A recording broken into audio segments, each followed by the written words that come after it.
Hi, friends. Welcome to today's Refresh. Thanks for joining me. And I hope you're enjoying our series on kingdom values, walking with Jesus in community. And we've been focusing in on the first kingdom value of intimacy with God, believing that apart from God, we cannot do anything.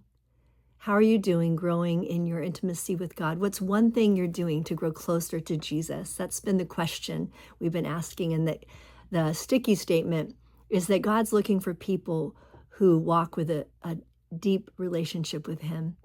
And I believe you're listening today because you want a deeper relationship and you want to grow. And so thanks for joining us today, for joining me today, me and Jesus. And I'm so grateful we have each other.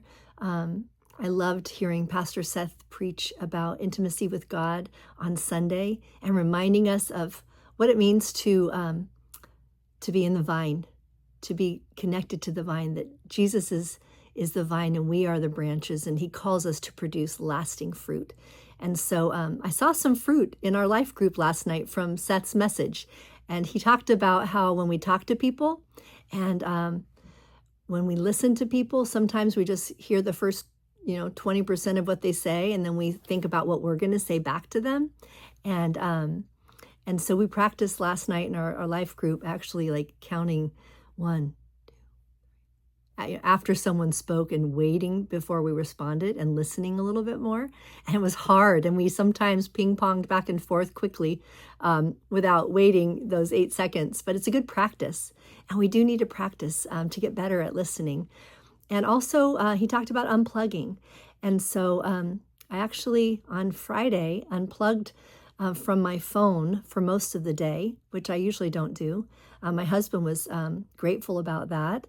And it really created more space for us, just more intentional time. And it was just a good thing. And Seth talked about that on Sunday. Technology, we can be connected to so many things and people in our world, but we can feel quite alone and isolated. And so how are you doing with unplugging and taking a Sabbath rest and drawing closer to God and listening for his voice through his word, in the quiet, in the garden, as we learned a little bit more about what it means to walk with Jesus in community. Yes, Sunday. I hope that you're able to unplug and listen to what he's saying to you.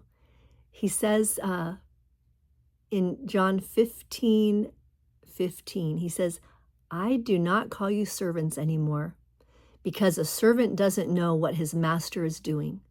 I have called you friends, because I have made known to you everything I have heard from my Father." Jesus has made known to us all that he learned from the Father. He got away with the Father. He listened. He only said what the Father told him to say. He only did what the Father told him to do. And he wants that for us. And we can have that as we grow in our intimacy with him, as we hold each other accountable and ask each other, how are we doing unplugging? How are we doing listening? Slowing down. To be deep people and not just think God's looking for intelligent people, as Richard Foster Seth quoted Richard Foster on Sunday. God looks for not just gifted people or intelligent people, but he looks for deep people. Do you believe that? How are you doing with making intimacy with God a priority in your life? I want that. I believe you want that. Let's believe for that in our church, in our community, and let's see God produce great, lasting fruit through us. God bless you. Have a beautiful rest of your day, and look forward to seeing you on Sunday as we go into our second kingdom value, passion for the harvest. Bless you, and we'll see you soon.